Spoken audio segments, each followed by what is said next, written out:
Hello everyone, अध्ययन कक्ष में आपका स्वागत है। आज इस वीडियो में हम सक्रिय अनुबंधन सिद्धांत यानी ऑपरेंट कंडीशनिंग थ्योरी के बारे में पढ़ेंगे। तो चलिए शुरू करते हैं।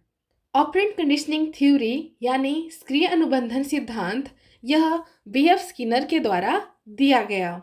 B.F. स्किनर एक अमेरिकन मनोवैज्ञानिक है। इस थ्योरी को इंस्ट्रूमेंटल कंडीशनिंग के नाम से भी जाना जाता है। इसमें बिहेवियर को रिइंफोर्समेंट यानी पुनर्वलन के द्वारा सिखाया जाता है। साधारण शब्दों में कहें तो रिवार्ड एंड पनिशमेंट के द्वारा बिहेवियर को शेप किया जाता है। पॉजिटिव बिहेवियर के लिए लर्नर को रिवॉर्ड मिलता है और नेगेटिव बिहेवियर के लिए उसे कोई भी रिवॉर्ड नहीं मिलता है। इसे टाइप आर कंडीशनिंग भी कहते हैं। उन्होंने कहा कि रिस्पॉन्स को स्टिमुलस से पहले भी लिया जा सकता है। B.F. स्किनर के द्वारा चूहे और कबूतर पर एक्सपेरिमेंट किए गए। तो चलिए अब हम उनके एक्सपेरिमेंट के बारे में जान लेते हैं। स्किनर ने एक चूहे को एक स्पेशल बॉक्स, जिसे स्किनर बॉक्स के नाम से जाना जाता है, उसमें रखा। जैसा कि आप इस इमेज में देख सकते हो कि यहाँ पर एक बॉक्स है जिसमें एक चूहे को रखा गया है। इस बॉक्स में एक फूड डिस्पेंसर है जिसमें उसे खाना मिलना है यदि वो इस लीवर को प्रेस करता है। अब चूहा भूखा था तो उसने इस बॉक्स को एक्सप्लोर किया। शुरुआत में जब भी चूहा लीवर के पास पहुंचता तो स्किनर के द्वारा बाहर से ही फूड डिस्पेंसर में खाना डाल दिया जाता था। इस प्रोसेस को काफी बार रिपीट किया गया। मतलब जब भी चूहा लीवर के पास पहुंचता तो उसे रिइंफोर्समेंट के रूप में थोड़ा सा खाना मिलता। ऐसे करते करते बाय चांस उससे लिवर प्रेस हुआ और प्याले में खाना आ गया। यह थोड़ा सा मिलने वाला खाना उस चूहे के लिए रिइंफोर्समेंट यानी पुनर्बलन का काम करता है। और जैसे जैसे उसे रिइंफोर्समेंट मिलता रहता है वैसे वैसे ही सही व्यवहार और लक्ष्य पर पहुंचने की जो प्रक्रिया है उसमें भी गति आ जाती है। चूहे के साथ साथ स्किनर ने कबूतर पर भी एक्सपेरिमेंट किए। कबूतर पर एक्सपेरिमेंट करने के लिए उन्होंने पिजन बॉक्स का यूज किया। स्किनर चाहता था कि कबूतर एक निश्चित स्थान पर जहां पर की लगी हुई थी उस पर चोंच मारे। तो जब कबूतर की के पास पहुंचता था तो स्किनर एक दाना गिरा देते थे, सिमिलर वैसा ही जैसा उन्होंने रैट के केस में किया था। ऐसा करते करते फाइनली कबूतर ने की पर चोंच मारी और दाने आकर गिर गए। जो दाने थे वो यहाँ पर कबूतर के लिए रिइंफोर्समेंट का काम कर रहे थे, जिसकी मदद से स्किनर ने उससे डिजायर्ड रिस्पॉन्स लिया और फिर उसको रिइंफोर्समेंट दी।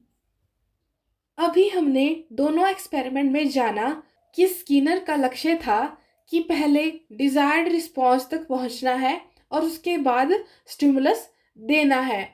हमने इससे पहले थ्योरी पढ़ी, वहाँ पर जब लर्नर कोई चीज़ या व्यवहार सीखते थे तो एक नॉन स्टिमुलस, जैसे कि कैट वाले केस में फिश और डॉग वाले केस में खाना नॉन स्टिमुलस थे, जो कि लर्नर को पहले दिए जाते थे और उसके बाद रिस्पॉन्स मिलता था। लेकिन स्किनर ने सिद्ध किया कि जरूरी नहीं है कि रिस्पॉन्स तभी मिलेगा जब नॉन स्टिमुलस हो।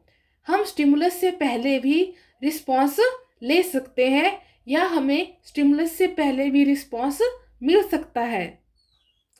तो यहाँ से हमारे पास दो इम्पॉर्टेंट टर्म्स आ जाती हैं, वो है रेस्पोंडेंट बिहेवियर और ऑपरेंट बिहेवियर। ऐसा बिहेवियर जो किसी नॉन स्टिमुलस यानी ऐसा स्टिमुलस जिसे हम जानते हैं उसके कारण प्रोड्यूस हो तो उसे रेस्पोंडेंट बिहेवियर कहते हैं।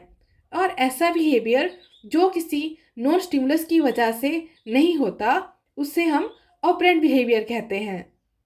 यहाँ पे एक और बात जानना जरूरी है, वो है टाइप्स ऑफ रिस्पॉन्स। तो ये दो तरह के रिस्पॉन्स होते हैं, एलिसिटेड रिस्पॉन्स और एमिटेड रिस्पॉन्स। एलिसिटेड रिस्पॉन्स वो रिस्पॉन्स होता है जो हम ऐसे स्टिमुलस के लिए देते हैं जो हमें पता होता है, जैसा कि डॉग और कैट के एक्सपेरिमेंट में था। दूसरा आ जाता है एमिटेड रिस्पॉन्स, ऐसा रिस्पॉन्स जो हम अननोन स्टिमुलस के लिए देते हैं, जैसा कि रैट और पीजन के केस में था। नेक्स्ट अब हम बात कर लेते हैं ऑपरेशंस इन ऑपरेंट कंडीशनिंग की। इसमें हम शेपिंग, एक्सटिंक्शन, स्पॉन्टेनियस रिकवरी और रिइंफोर्समेंट के बारे में जानेंगे। सबसे पहले हम बात करते हैं शेपिंग पर। इसमें कंडीशनिंग के थ्रू बिहेवियर को शेप किया जाता है, मतलब कंडीशनिंग के थ्रू बिहेवियर को लर्न करवाया जाता है। नेक्स्ट है एक्सटिंक्शन। एक्सटिंक्शन के बारे में हमने लास्ट थ्योरी में भी पढ़ा था। यदि प्रोसेस को बार बार रिपीट ना किया जाए, मतलब कि यदि लीवर प्रेस होने पर भी खाना ना मिले, तो जो बॉन्ड होगा वो लूज हो जाएगा और कंडीशन बिहेवियर एक्सटिंक्ट हो जाएगा। नेक्स्ट है स्पॉन्टेनियस रिकवरी। एक्सटिंक्शन के बाद यदि दोबारा से पहले वाले प्रोसेस को फॉलो किया जाए, तो जो लर्न बिहेवियर होता है उसकी रिकवरी हो जाती है, मतलब कि बॉन्ड फिर से फॉर्म हो जाता है। लास्ट है रीइंफोर्समेंट। रीइंफोर्समेंट यानी पुनर्वलन। ऐसी कोई चीज़ जिसके मिलने से लर्नर का बिहेवियर स्ट्रेंथन हो, उसको रीइंफोर्समेंट कहेंगे। यह दो तरह की होती है, पॉजिटिव और नेगेटिव रीइंफोर्समेंट। पॉजिटिव रीइंफोर्समेंट ऐसे बिहेवियर के लिए दी जाती है जो हम चाहते हैं कि लर्नर इस बिहेवियर को फ्यूचर में भी शो करे। फॉर एग्जाम्पल, बच्चे ने कोई प्रॉब्लम सॉल्व की, तो उस प्रॉब्लम का सॉल्यूशन निकालने पर बच्चे को चॉकलेट दी गई, तो ये जो चॉकलेट थी यह बच्चे के लिए पॉजिटिव रीइंफोर्समेंट का काम करेगी। अब बच्चा चाहेगा कि वो इस बिहेवियर को बार बार शो करे ताकि उसको रीइंफोर्समेंट मिलती रहे। दूसरी है नेगेटिव रीइंफोर्समेंट। ये ऐसे बिहेवियर के लिए दी जाती है ताकि लर्नर को लगे कि मुझे यह काम नहीं करना है। फॉर एग्जाम्पल, यदि किसी बच्चे ने टाइम से अपना होमवर्क कंप्लीट नहीं किया है, तो यदि आप उसको कहते हो कि आज आपको टीवी देखने को नहीं मिलेगा या फिर अभी आप बाहर खेलने नहीं जा सकते, तो यह उसके लिए एक नेगेटिव रीइंफोर्समेंट का काम करेगी। तो बच्चे को पता चलेगा कि उसको ऐसा बिहेवियर दोबारा शो नहीं करना है, मतलब उसको अपना होमवर्क जो है वो टाइमली ख़त्म करना है। नेक्स्ट अब हम बात कर लेते हैं रीइंफोर्समेंट शेड्यूल की। इसका अर्थ है कि किसी लर्नर को किसी बिहेवियर के लिए कितनी बार रीइंफोर्समेंट दी जानी चाहिए, मतलब कि कितने रिस्पॉन्सेस के बाद रीइंफोर्समेंट मिलनी चाहिए। सबसे पहले हम बात करते हैं कॉन्टिन्यूस रीइंफोर्समेंट की।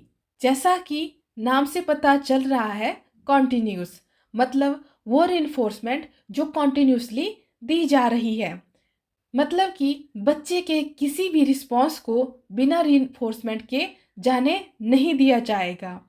हर एक रिस्पॉन्स के बाद पॉजिटिव या नेगेटिव रीइंफोर्समेंट दी जाएगी। नेक्स्ट है फिक्स्ड इंटरवल रीइंफोर्समेंट।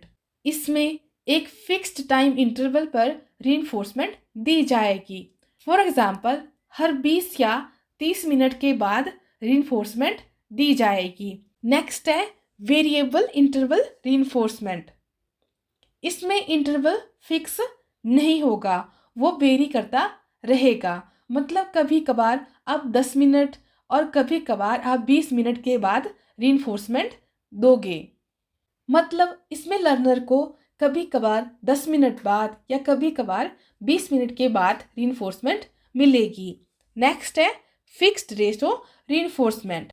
इसमें जो रेशो होगी वो फिक्स की जाएगी, मतलब इसमें एक फिक्स रेशो के बाद ही रीइंफोर्समेंट दी जाएगी।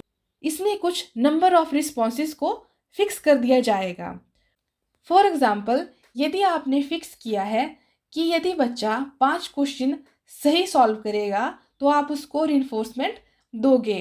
तो इस केस में यदि बच्चा 5 क्वेश्चन सही करेगा तो उसको उसके बाद रीइंफोर्समेंट मिलेगी। नेक्स्ट है वेरिएबल रेशो रीइंफोर्समेंट। इसमें रेशो फिक्स नहीं होगी।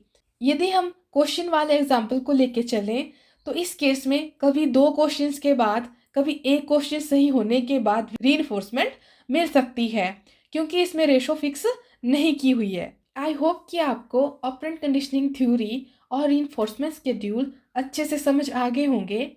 यदि आपको कुछ डाउट है तो आप कमेंट करके पूछ सकते हो। Thank you.